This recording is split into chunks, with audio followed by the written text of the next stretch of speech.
नमस्कार दोस्तों, फिर से हमारे YouTube चैनल सैनोदय पत्रिका में आपका हार्दिक स्वागत करते हैं और हम एक नई अपडेट्स के साथ आप लोगों के बीच रूबरू होते हुए ये हमारी मीटिंग जिला भिवानी में जांगड़ा धर्मशाला में हमारे बुद्धिजीवी आदरणीय वेद भारती जी और उनकी टीम और हमारे बैकवर्ड क्लास के काफ़ी लोग सम्मिलित हुए। इसमें डॉक्टर धर्मपाल सेन, विजेंद्र सुप्रीडेंट साहब, मुकेश जांगड़ा जी और सतवीर मास्टर जी बिरथलिया और काफ़ी बुद्धिजीवी जो इसमें विराजमान थे।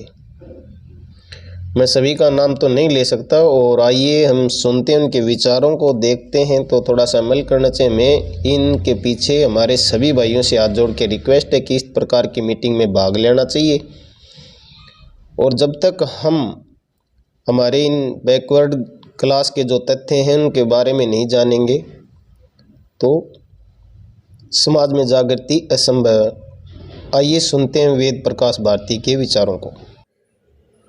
जो हरियाणा की सरकार ने मुझे दिए, जो मेरे पास है, मेरे थैले में है, मेरा मकसद उनकी आलोचना करना नहीं है, उनका नीचा दिखाना नहीं है। मैंने तो यही निवेदन किया था शुरुआत में खड़ा होते कि आप आंकड़ों पर विचार करके सत्य को पहचान लेना, सच्चाई क्या साथियों।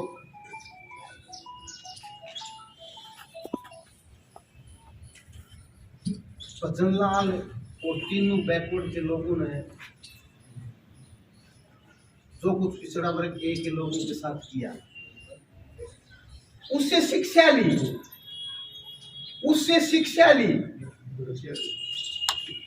किसने? चौधरी देवीलाल ने। क्या शिक्षा ली? वो उसके एक्ट में है कि रामचरितमानस में तुलसीदास ने कहा है, शूद्र ढोल गवार पसुनारी ये सब ताड़न। उसने देखा कि भजनलाल ने इनका इतना नुकसान किया और इन जातियों का नेता कौन? भजनलाल। तो मैं भी क्यों ना इनको जूत मारूं? जब भजनलाल के जूत से ये उसके साथ लगे हैं तो क्यों ना मैं भी मारूं? उसने भी आयोग का गठन कर दिया और जाट आदि 5 जातियों को उसने सम्मिलित कर लिया। चलो मेरी याचिका पर वो स्टे हो गया, इस बात को मत कराइए। 2016 में, क्योंकि 2012 में जो कुछ हरियाणा में आरक्षण के नाम पर प्रतिक्रिया हुई थी, उसको भुनाने के लिए एक तरफ तो आपका प्रयोग किया हम लोगों ने, हम 100 कार्ड बैकवर्ड क्लास के लोगों ने, कैटेगरी ए के लोगों ने जाटों को सत्ता से हटाने के लिए क्या बड़े पैमाने पर बीजेपी को वोट नहीं दी 2014 में? जाटों को हटाने के लिए दी ना, इसमें कोई झूठ नहीं है ना। हम आक्रोशित थे, हम क्रोधित थे तो भूपेंद्र सिंह हुड्डा द्वारा जाटों को दिए गए आरक्षण के फलस्वरूप से हमने बड़े पैमाने पर भारतीय जनता पार्टी की वोट दी। लेकिन साथियों, चाहे वो चौधरी देवीलाल जाट था, चाहे वो चौधरी भजनलाल जाट था, चाहे भूपेंद्र सिंह हुड्डा जाट था, चाहे जाटों के बारे में अलग से मैंने जो आपको आंकड़े दिए, ब्राह्मण, पंजाबी और वैश्य, उनमें से कोई हो, आपके प्रति मानसिकता एक समान है। आप उन दोनों की नजर में एक समान हो, आप उनमें चाहे कोई अंतर करते रहो।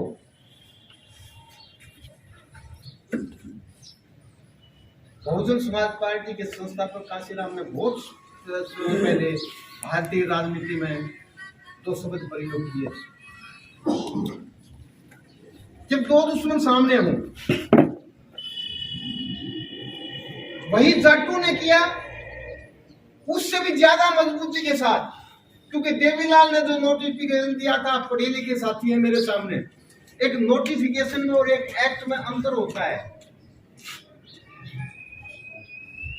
नोटिफिकेशन और एक्ट, भारतीय जनता पार्टी की सरकार ने एक्ट बना के वो आपको उनको आरक्षण दिया। क्रीमी लेयर का प्रावधान उसी एक्ट में है 2016 में। उसके तहत वर्तमान में जितनी भी नौकरियां हैं उस क्रीमी लेयर के तहत आती हैं, उनको एक्सक्लूड कर दिया जाएगा और बचे हुए लोगों को ही जाटों के रिप्रेजेंटेशन के रूप में माना जाएगा। और ऐसा करके हरियाणा सरकार जाटों को आरक्षण देगा। मैंने फरवरी में ही भागदौड़ करके किन्हीं राजनीतिकों से 14 लाख रुपए फीस का प्रबंध करके मैंने आम जनता से नहीं लिया, हरियाणा के राजनीतिकों से ही लिया, और उसमें से 7 लाख एक ही राजनीतिक ने दे दिए। और सुप्रीम कोर्ट में केटीएस कुर्सी को वकील करके उस नोटिफिकेशन को उसे स्टे करें जो 18 से 2022 तक लगा था। तो साथियों, 2015 में भूपेंद्र सिंह हुड्डा सरकार ने जो आरक्षण दिया था जाटों को 2012 में, 24 जनवरी 2012 के नोटिफिकेशन द्वारा, वो भी मेरी याचिका पर स्टे हुआ था। 2016 में जो एक्ट के माध्यम से दिया, वो सुप्रीम कोर्ट में भी मेरी ही याचिका पर स्टे हुआ था। और पता नहीं कितने लोग दावा करते फिरते हैं समाज में, चंदा भी किया बड़ा पैमाने पर कि भी हमने आरक्षण की लड़ाई लड़ी। साथियों, वो दोनों ऑर्डर ये मेरे पास है, रिकॉर्ड की चीज है। समाज को भ्रमित करते लोग बीच में आगे, ये स्टे है, दोनों स्टे है, high court supreme court. Ved Prakash and another, मेरे साथ डॉक्टर नरेश जांगड़ा जी और हम दोनों पिटिशनर थे। हमारी याचिका पर स्टे है। मैं यहाँ ये तथ्य आपके बीच में क्रेडिट लेने के लिए नहीं रखे हैं कि मैं थोड़ी देर में आपसे कहूँ आप मेरी मदद कीजिए, मैं ये करूंगा वो करूंगा। मैंने शुरुआत इस बात से कही थी कि मैं आपके सामने केवल तथ्य रखना चाहूंगा जो सही तथ्य, जो रिकॉर्ड के तथ्य। साथियों, अब मैं वापिस उस स्तर पर जाता हूँ दोबारा से कि इस 10 साल में मैं स्पष्ट कहता हूं, मैं इस निष्कर्ष पर पहुंचा हूं कि शायद पिछड़ा वर्ग ए की 2 जातियों को तो कम से कम कुम्हार और खाती को आरक्षण की आवश्यकता नहीं। मैंने बातचीत की है, मैं उस बातचीत के आधार पर पिछड़ा वर्ग ए की कैटेगरी ए के खाती और कुम्हार जाति के लोगों का व्यवहार और उनकी बातचीत के आधार पर मेरा निर्णय है, वो 100 नहीं 101% गलत हो सकता है। मुझे नहीं लगता कि वो उनको आरक्षण की आवश्यकता।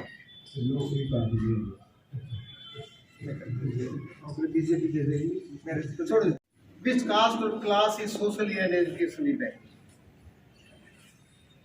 ये जो सामाजिक और शैक्षणिक रूप से तो पहले भी कह चुका हूँ, दोबारा who is socially and educationally backward? Who will identify it?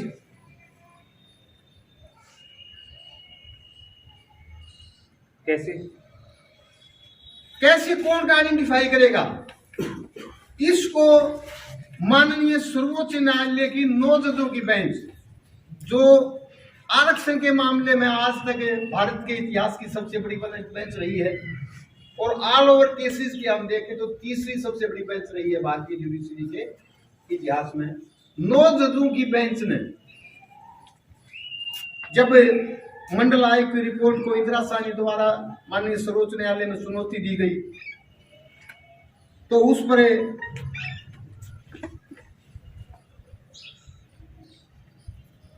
2 साल तक लंबी सुनवाई करने के बाद माननीय सर्वोच्च न्यायालय ने अपना फैसला दिया